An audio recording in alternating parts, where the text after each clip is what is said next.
I thought I had everything: a stable marriage, a beautiful child, and a home filled with warmth. My spouse and I had been together for nearly 6 years, comfortable, familiar, and what most would call perfect. We had just welcomed our first baby a few months earlier, and though life became chaotic, it was the kind of chaos that felt full of love.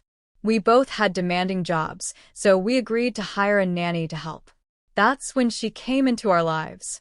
She was recommended by a trusted friend, kind, experienced, the type that immediately made you feel at ease. Our baby adored her instantly. Within weeks, she blended into our routine effortlessly. She wasn't just the help. She became part of our daily rhythm. I'd come home and see her laughing with my spouse, both of them cradling our child, and I felt grateful. Grateful for her presence, for the support, for the balance she brought back into our overwhelmed world. At first, I didn't think twice about their connection. They joked a lot. They got along well. She was young, attractive, sure, but I trusted my partner. I trusted what we had. One evening, I remember coming home early and finding them sitting unusually close on the couch, laughing about something on the nanny cam footage. I thought nothing of it. It looked innocent, playful. I smiled and joined in. But looking back, things shifted. Slowly, almost too subtly. I began to feel a change in how my spouse looked at me. More distracted, less present. There were more late nights, more excuses about work deadlines, and fewer touches. Conversations started to feel forced. I chalked it up to the stress of new parenthood. After all, weren't we all just exhausted? What I couldn't explain was why the nanny started wearing lipstick in the mornings when she hadn't before. Or why I caught fleeting glances exchanged between them that felt off. Not overt, not wrong, but unsettling. Still, I told myself not to be paranoid. I didn't want to be one of those people, jealous for no reason, creating drama out of thin air. Even when I'd walk into a room and they'd both fall silent, I brushed it off. Maybe they were just discussing the baby. Maybe I was overthinking. I reminded myself that I'd chosen both of them, my spouse, my nanny, based on trust. And yet, I couldn't shake a strange heaviness growing in the pit of my stomach. One afternoon, I picked up my child early from daycare instead of letting the nanny handle it. My spouse was surprised, too surprised. They both seemed caught off guard, fumbling over their words, exchanging nervous glances. It was the first moment that truly felt wrong. My instincts stirred, but I still shoved them down.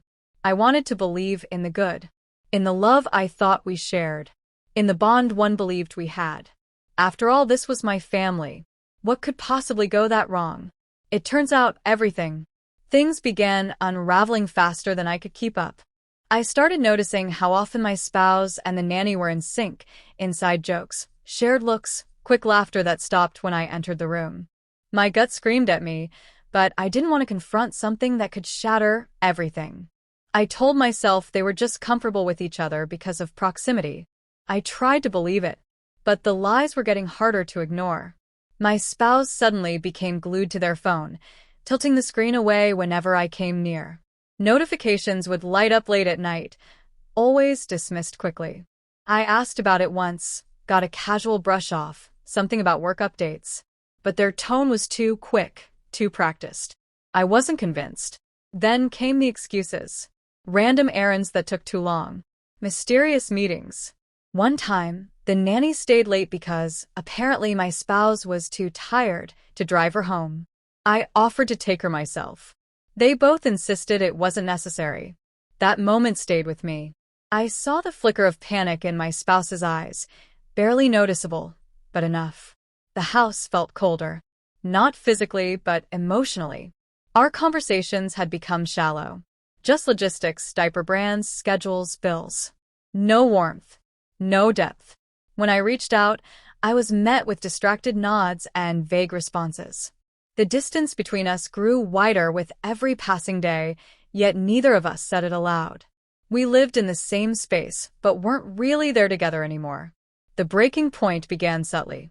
I found a pair of earrings under the couch that didn't belong to me. Not the nanny's usual style either. When I asked about them, my spouse said they must have belonged to a guest. We hadn't had guests in months. The answer was lazy, thoughtless, but I didn't push. I was afraid of what I'd find if I did. A few days later, I overheard them laughing from the baby's room. I paused outside the door, something about their voices too intimate. Not the content, just the tone. It sounded like people who shared secrets. Not coworkers. Not even friends. Something deeper. I walked in moments later, and they looked startled, like teenagers caught doing something wrong. My spouse covered it with a joke, but their eyes wouldn't meet mine. I started keeping mental notes. The way she stood too close. The way he always smiled differently around her. The subtle tension when I entered the room. It was like I'd stepped into the middle of a conversation that had been going on without me. And I realized I didn't know when it had started, but I'd definitely been cut out. Even our child began clinging to the nanny more than me. That hurt in ways I hadn't expected. Not because I was jealous, but because I felt like a stranger in my own life. I felt replaced. I started watching everything through a new lens, and once I did, I couldn't unsee it. The lie was living in plain sight. And now I needed to know the truth. I couldn't sleep. The feeling in my chest wouldn't leave. Tight, heavy, suffocating. I knew something was wrong, and pretending it wasn't would only make me feel smaller. I needed proof. Not for revenge. Not for confrontation. Just clarity. Just the truth. So, I did something I never thought I'd do in my marriage. I went through my spouse's phone. They left it charging in the kitchen. I waited until the middle of the night, heart racing, hands trembling. I wasn't looking for anything specific, just hoping I wouldn't find anything. But I did. Messages.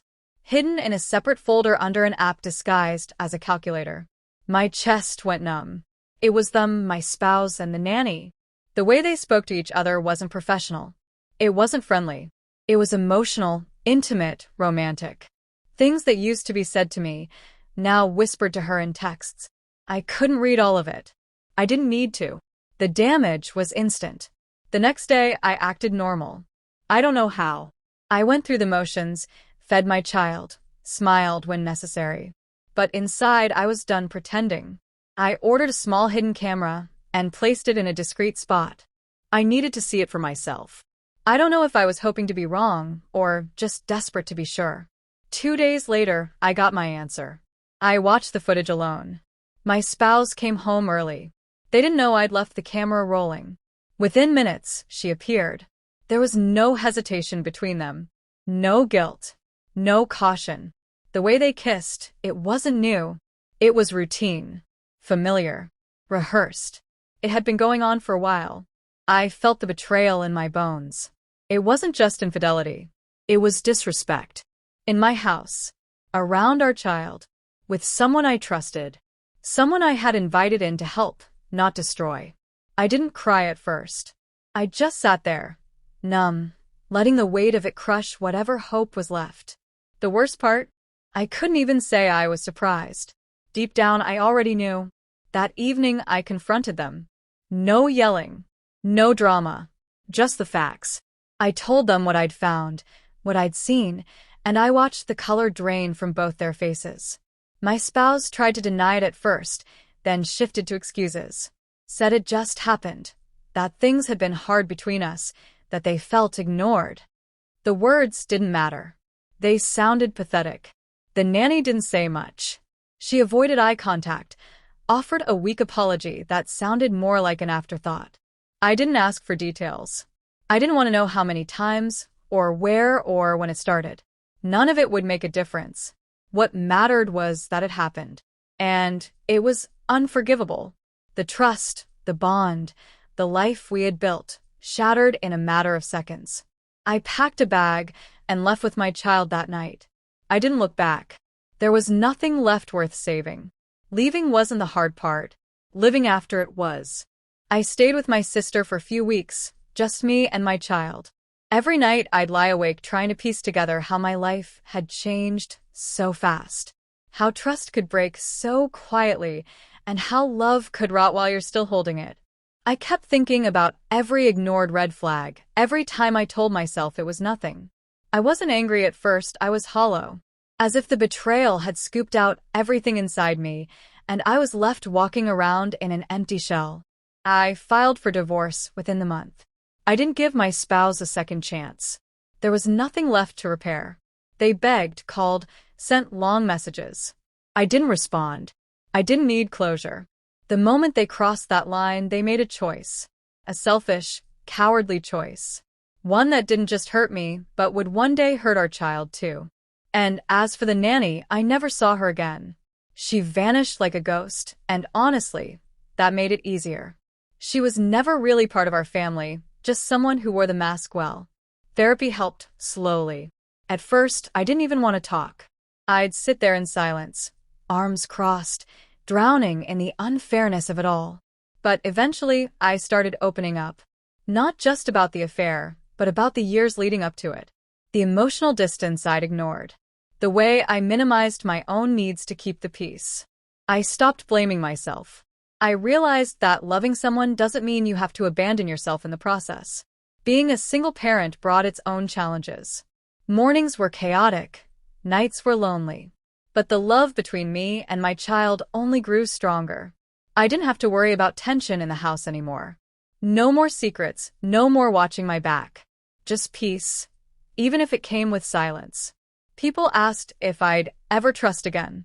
I said yes, but not the same way. Now, I trust slowly, deliberately.